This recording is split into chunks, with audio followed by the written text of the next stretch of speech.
Dans l'assemblée des saints, assoiffé je me tiens, que ton onction descende sur moi. Conscient que mon destin est dans le creux de ta main, que ton onction descende sur moi. Je suis disposé, assoiffé, que ton onction descende sur moi. Je suis disposé, assoiffé, que ton onction descende sur moi.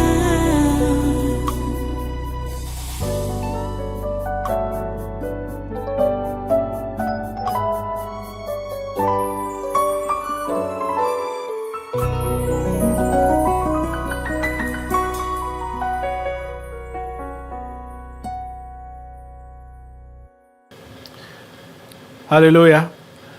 Voilà, prends ta Bible. Nous allons repartir dans notre texte de Jean 8. Ce sera pour introduire, puisque il y a des vérités qui commencent dans ce texte, mais que nous allons bien voir dans d'autres textes. Donc ça, ce sera comme introduction. Le texte ici, Jean 8, donc la femme adultère. Jean 8, du verset 1 au verset 11. Je vais lire. Jésus se rendit à la montagne des Oliviers, mais dès le matin, il alla de nouveau dans le temple et tout le peuple vint à lui. S'étant assis, il les enseignait. Alors les scribes et les pharisiens amenèrent une femme surprise en adultère. Et la plaçant au milieu du peuple, ils dirent à Jésus, « Maître, cette femme a été surprise en flagrant délit d'adultère. Moïse, dans la loi, nous a ordonné de lapider de telles femmes. Toi donc, que dis-tu » Il disait cela pour l'éprouver, afin de pouvoir l'accuser.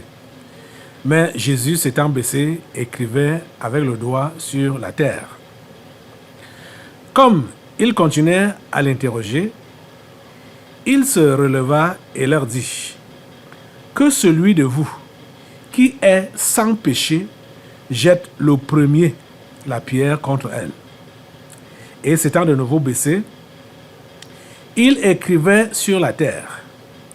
Quand ils entendirent cela, accusés par leur conscience, ils se retirèrent un à un, depuis les plus âgés jusqu'au dernier. Et Jésus resta seul avec la femme qui était là au milieu. Alors s'étant relevé et ne voyant plus que la femme, Jésus lui dit, « Femme, où sont ceux qui t'accusaient? Personne ne t'a-t-il condamné ?» Elle répondit, « Non, Seigneur. » Et Jésus lui dit, « Je ne te condamne pas non plus. Va et ne pêche plus. » Prions le Seigneur. Dieu toi saint, nous te remercions pour ta parole de ces moments et de ce jour particulièrement. Et nous te prions, Seigneur, que tu nous donnes les oreilles des disciples pour que nous puissions comprendre exactement, Seigneur, ce que tu as à nous enseigner. Que nous puissions comprendre ton interpellation et tes instructions. Ô Dieu, merci, parce que tu es disposé pour le faire. C'est pour cela que tu nous rassembles autour de toi et à tes pieds pour nous donner des leçons. À toi toute la gloire et tous les honneurs. Au nom puissant de Jésus, nous avons prié. Amen, amen. Prenez place dans sa sainte présence. Et une fois de plus, soyez les bienvenus à ce conquête surnaturel de ce mois de mars. Et c'est le début du séminaire comme ça. Nous sommes ici, là, aujourd'hui. Nous serons là demain, après-demain et dimanche. Oh Dieu, tu es merveilleux. Tu es merveilleux. Vous voyez, nous avons parlé sur ce texte le séminaire passé. Nous sommes en train de parler sur la délivrance des esprits familiers et de la sorcellerie. C'est le thème de nos séminaires. Ça n'a pas changé, hein? Même si on prend n'importe quel texte, on va toujours arriver là. C'est toujours ça qu'on est en train de développer. Et ce que nous voulons voir aujourd'hui, c'est toi qui veux la délivrance, hein? C'est toi. C'est vous qui voulez la délivrance. Donc, les enseignements qu'on vous donne, c'est pour déblayer le chemin. C'est pour déblayer le chemin pour vous, d'atteindre donc votre délivrance et de la posséder complètement et totalement. C'est ça que ça vise. On a vu, depuis la fois dernière, que les gens qui ont attrapé cette femme, la foule qui l'avait attrapée, ou les gens qui l'ont attrapée, ils n'ont pas été honnêtes parce que non seulement ils ont mal, ils ont mal appliqué les Écritures parce que l'adultère ne se commet pas seul. Ils ont vu l'adultère se commet avec deux personnes, mais ils ont pris la femme, ils ont laissé l'homme pour venir prétendre dire à Jésus que on a pris cette femme en flagrant délit d'adultère. Avec qui? On ne sait pas. Avec qui? Ils ont caché l'homme. Vous voyez que c'était pas honnête. C'était pas honnête. Or, ce sont des gens qui prétendaient être des enfants de Dieu. Ce sont des gens qui prétendaient être des croyants, appliquant la parole de Dieu. Parce que ils ont même dit à Moïse, du moins à Jésus, que c'est la loi de Moïse qu'ils veulent appliquer sur cette femme. Donc ils prétendaient qu'ils appliquaient la Bible. Pourtant, Dieu n'avait rien à voir avec leur agissement, avec leur action. Dieu n'avait rien à voir avec ça. Dieu n'avait rien à voir avec ça. C'est vrai que Moïse avait dit ça. Bon, déjà que ils ont oui, comme j'ai déjà dit, ils ont été impartials dans leur jugement. Donc, ils n'avaient pas le droit, en temps normal, de lapider cette femme, parce qu'elle n'était pas seule, et rien ne prouvait qu'elle a commis donc ce que ces gens prétendaient qu'elle a commis.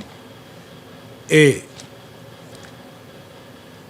la punition ou le jugement qu'ils voulaient appliquer sur elle est ce que Moïse avait dit dans Lévitique au chapitre 20, verset 10, qui dit que si un homme commet un adultère avec une femme mariée, s'il commet un adultère avec la femme de son prochain, l'homme et la femme adultères seront punis de mort.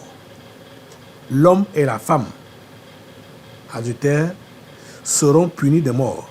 Ouais, que si vous avez votre Bible en français là, on voit bien que on dit l'homme et la femme adultères. On a accordé adultère parce que les deux sont dans l'adultère. L'homme et la femme adultères seront punis de mort. Mais ils ont amené une femme pour dire qu'elle a commis l'adultère, elle doit mourir. Donc c'était injuste. Et pourtant, ils prétendaient appliquer la parole de Dieu. Bon, ils prétendaient vouloir appliquer la parole de Dieu. Les amis, vous savez pourquoi la chrétienté s'éloigne de la plupart d'entre vous? C'est parce que vous vous appliquez mal la parole de Dieu. Vous comprenez même mal les Écritures. C'est pour cela que la chrétienté s'éloigne de vous. Parce que plusieurs, quand ils pensent même que cette fois-ci, ils sont au centre de la volonté de Dieu, en posant tel ou tel acte, c'est là même qu'ils sont en train d'agiter tous les démons de l'enfer. Je vous assure, ceux-ci étaient convaincus qu'ils avaient raison et surtout, comme ils voulaient piéger Jésus, ils voulaient voir comment Jésus lui il va juger l'affaire. Puisqu'on lui dit,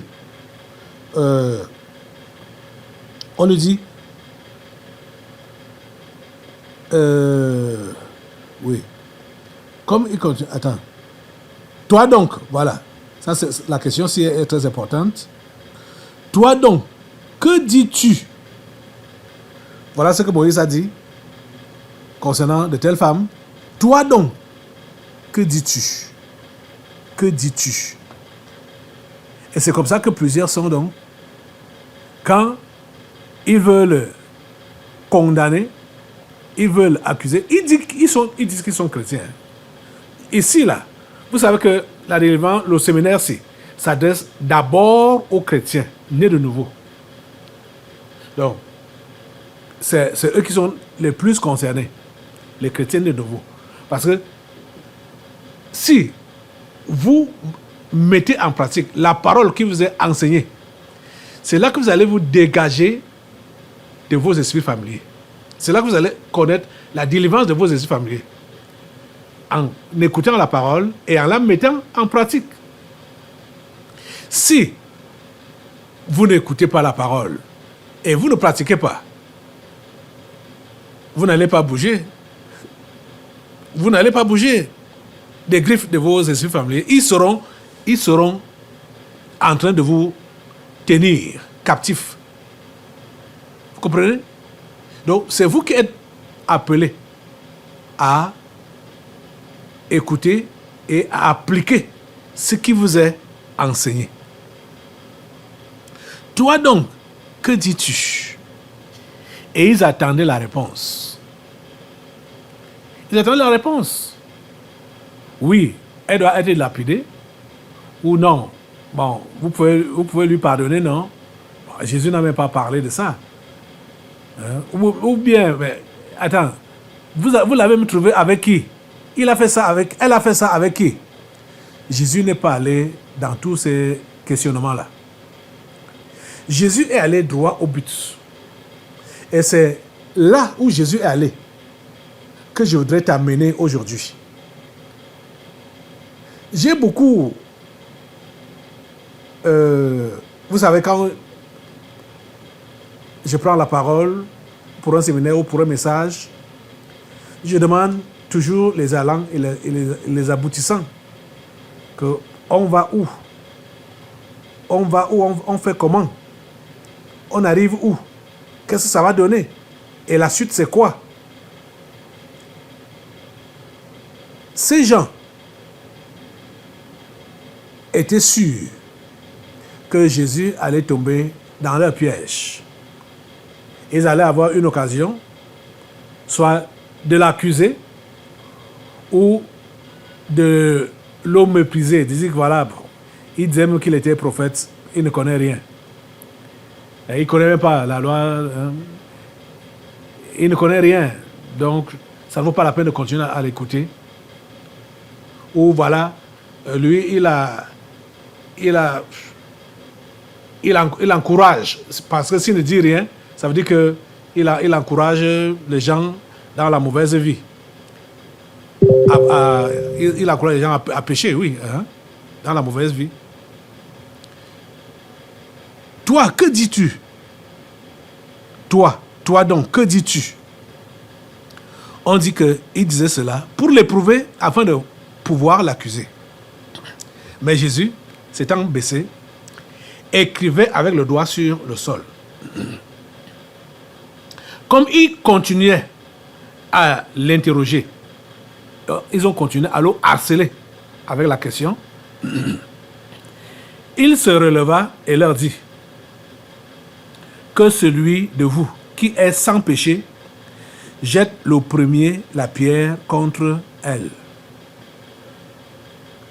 J'ai dit que là où nous n'avons pas atteint la fois dernière, là où Jésus a atteint, c'est-à-dire ce que Jésus a fait avec ces gens, c'est là-bas que nous partons cette fois-ci. Jésus, comme il continue, Jésus leur a dit que celui de vous qui est sans péché jette le premier la pierre contre elle. S'étant baissé de nouveau, il écrivait sur la terre. Quand ils entendirent cela, accusés par leur conscience,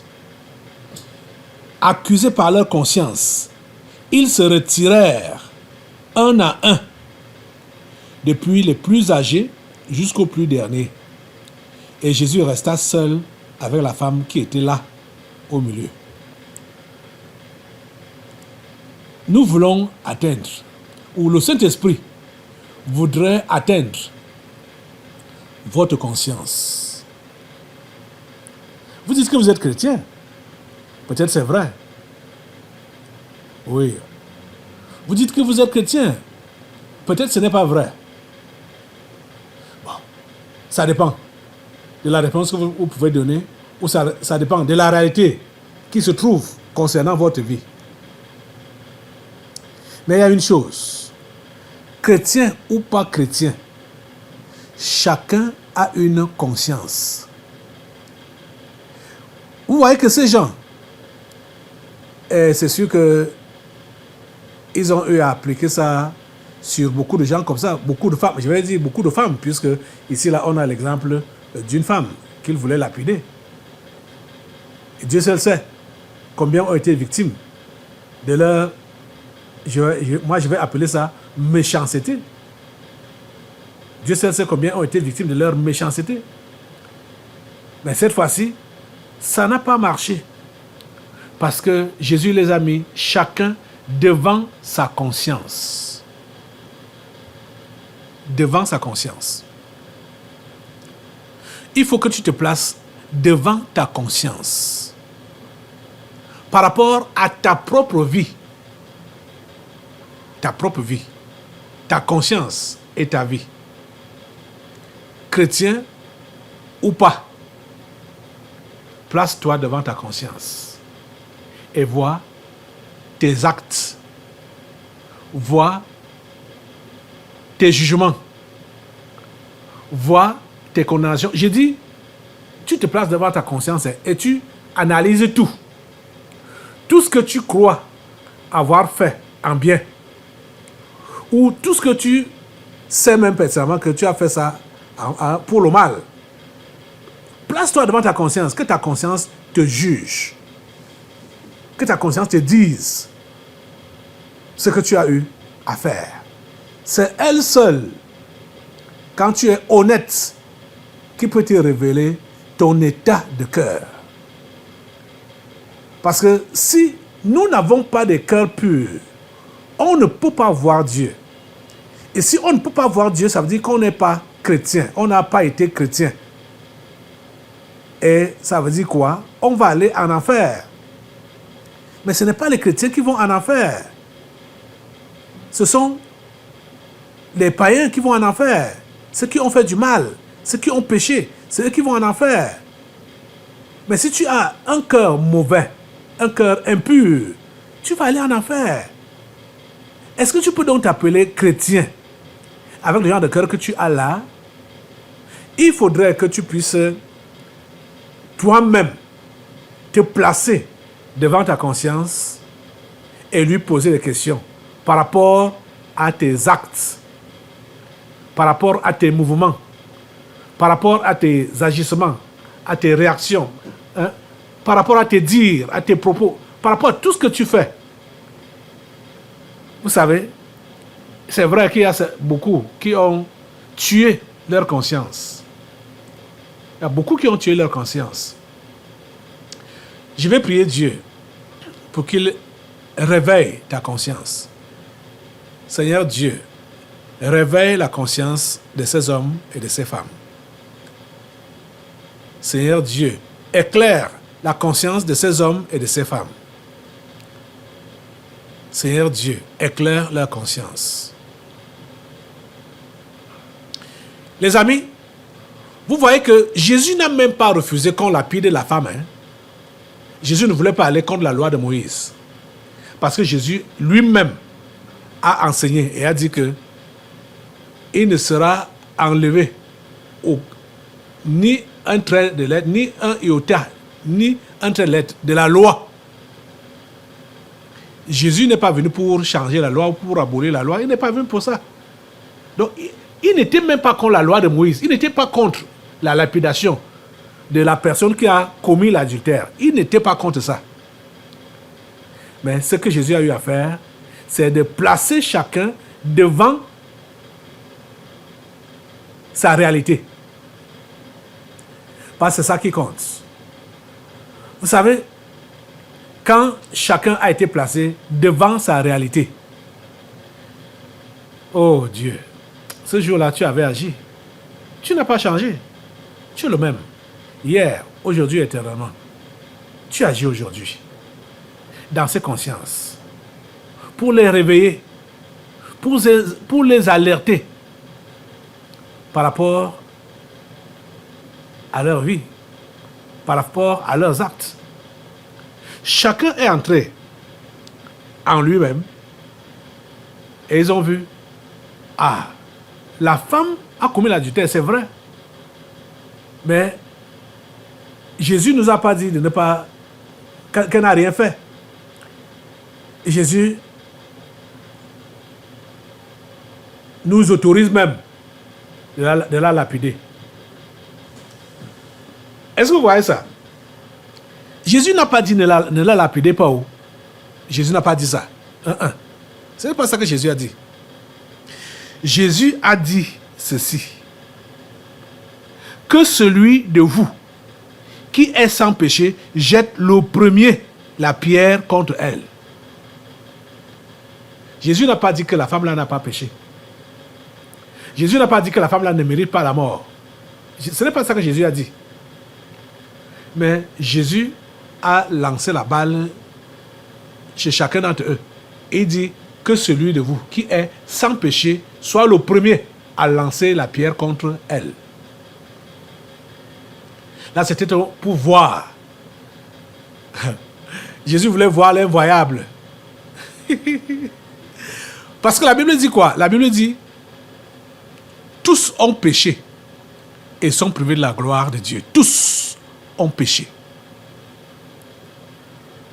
et sont privés de la gloire de Dieu. Quel est ton jugement vis-à-vis des autres? Quelle est ta réaction quand tu apprends que quelqu'un a fait ce qui est mauvais ou quelqu'un a péché? Ou comme vous êtes des religieux, ici, là, soit des gens spirituels, quand vous avez vos langages à vous, quand vous entendez que quelqu'un est tombé dans le péché, quelle est ta réaction? Quelle est ta réaction? Hein? Toi, tu réagis comment? Hein? Tu réagis comment? Si tu apprends ça, que quelqu'un est tombé dans le péché, attends, est-ce que c'est la consternation? Est-ce que ce sont les pleurs, des lamentations? Est-ce que c'est l'intercession agonisante quand tu apprends que ton frère ou ta soeur est tombé dans le péché? Qu'est-ce que tu fais? Je vous l'avais dit que quand on venait de se convertir, nous, dans les années 80, oh, la foi, en ce temps-là, je peux le dire ainsi, était tellement merveilleuse. C'est-à-dire, la communauté chrétienne c'était comme le paradis. C'était vraiment comme le paradis. La famille chrétienne, soudée. Quand on pouvait apprendre que l'un des nôtres a fait un faux pas, c'était la consternation.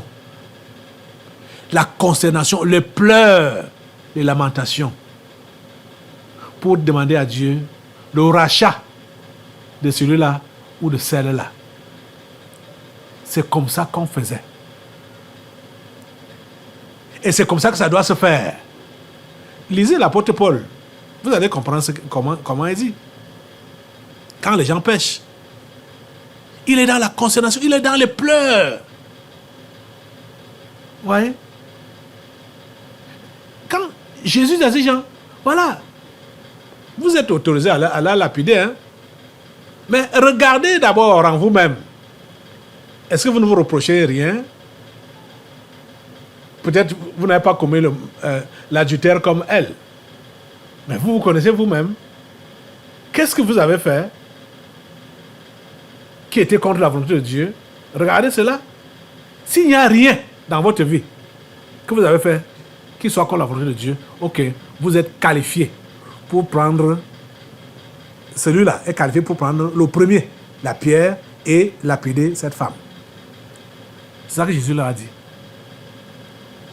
Mais ces gens ont compris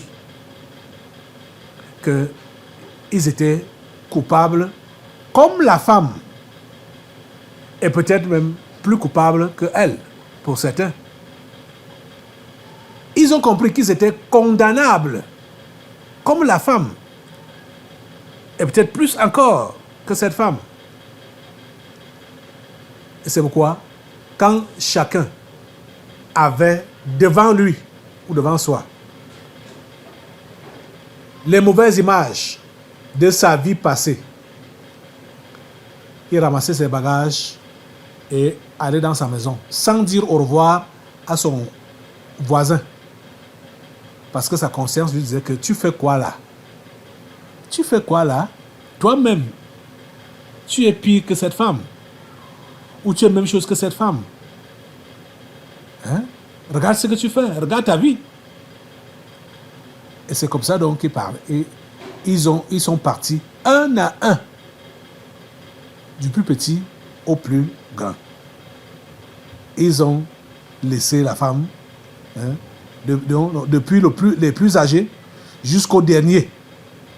Et Jésus resta seul avec la femme qui était là au milieu. Personne n'a pu jeter la pierre contre elle. Je précise encore que Jésus n'a pas fait ça pour justifier la femme, pour dire qu'elle n'a rien fait, ou pour justifier l'adultère, que l'adultère n'est rien. Mais Jésus voulait savoir s'il avait devant lui, déjà même, oui, il voulait nous démontrer qu'il avait devant lui des gens qui n'ont pas le cœur de Dieu quand ils ont affaire avec leurs semblables. Ils n'ont pas le cœur de Dieu quand ils ont affaire avec leurs semblables. Or, c'est le cœur de Dieu que tu dois avoir quand tu as affaire avec tes semblables. Le cœur de Dieu. Il est compatissant. Il est miséricordieux. Il est amour. C'est son cœur que tu dois avoir quand tu as affaire avec les autres humains. Tu comprends ça? Si tu n'as pas le cœur de Dieu, tu n'es pas chrétien. Et si tu n'es pas chrétien, tu es toujours embrigadé par tes esprits familiers, ils vont te rattraper et t'amener en enfer. Tu vas périr, même après avoir passé toute ta vie au sein de l'église. Tu comprends ça? Les amis, la délivrance des esprits familiers de la sorcellerie demande que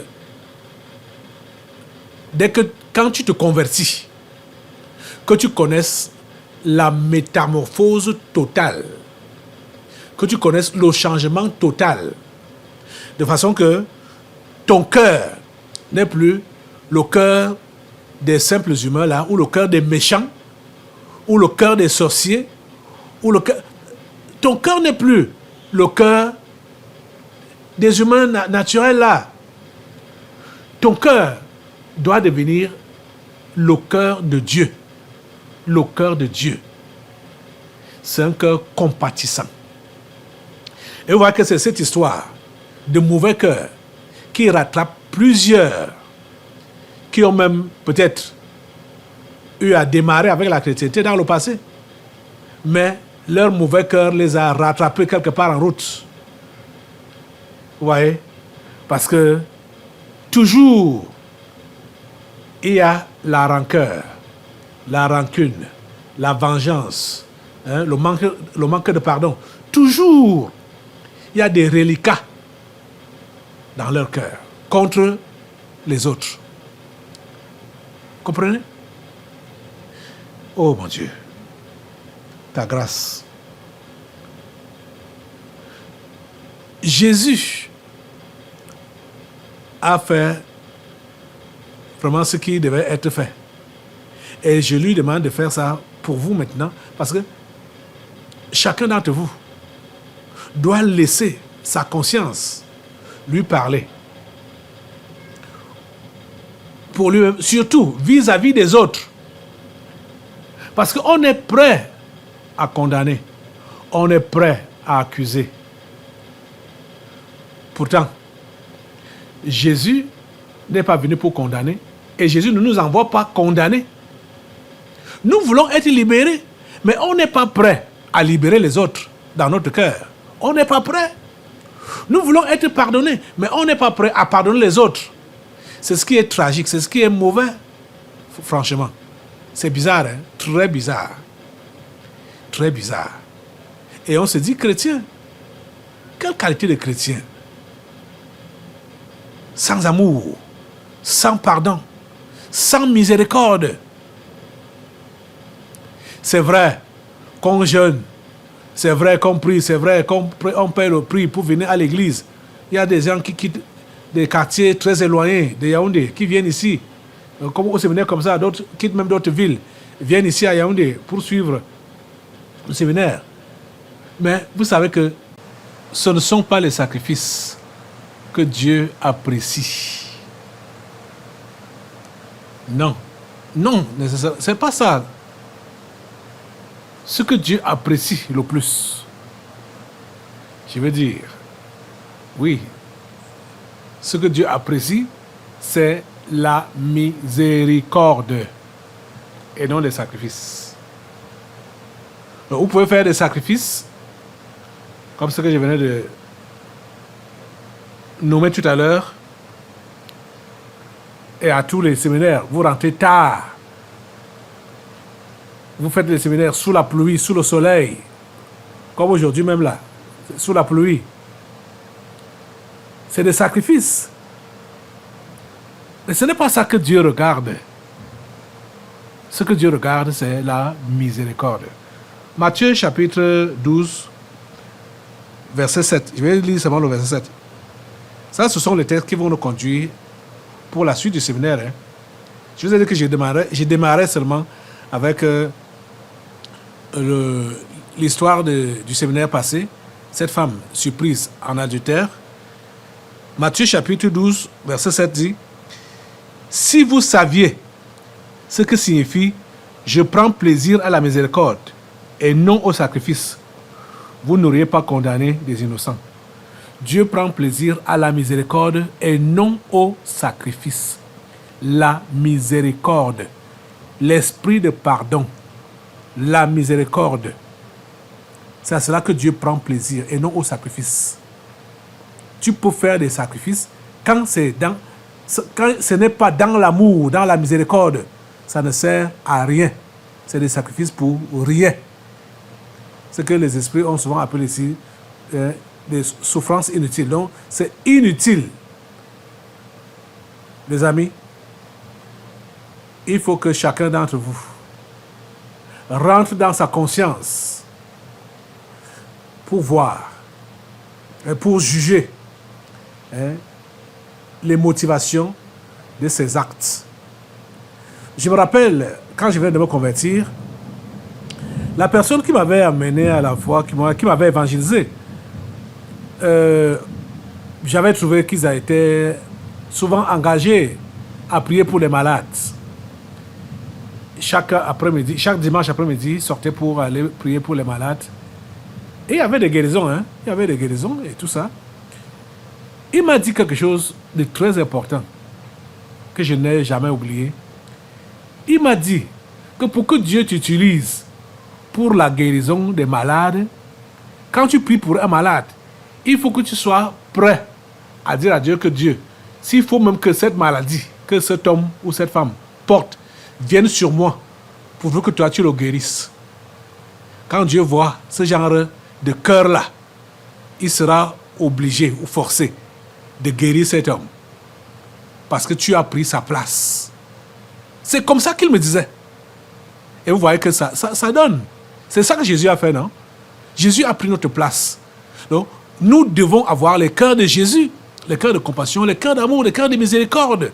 Prendre la place des autres au lieu de les condamner. Au lieu de les condamner. Les amis, on va revenir demain. La pluie est déjà beaucoup tombée aujourd'hui. Nous allons arrêter comme ça et nous attendre au Seigneur. Pour le moment, lève-toi et prie le Seigneur pour qu'il donne un cœur de miséricorde, un cœur de pardon, un cœur d'amour. Seigneur Dieu Tout-Puissant, merci pour ton intervention dans ces vies. Fais avec ceci, comme tu as fait avec ceux de la Bible, Jean chapitre 8, que chacun soit éclairé par sa conscience. Que chacun soit éclairé par sa conscience. Merci Seigneur parce que tu le fais.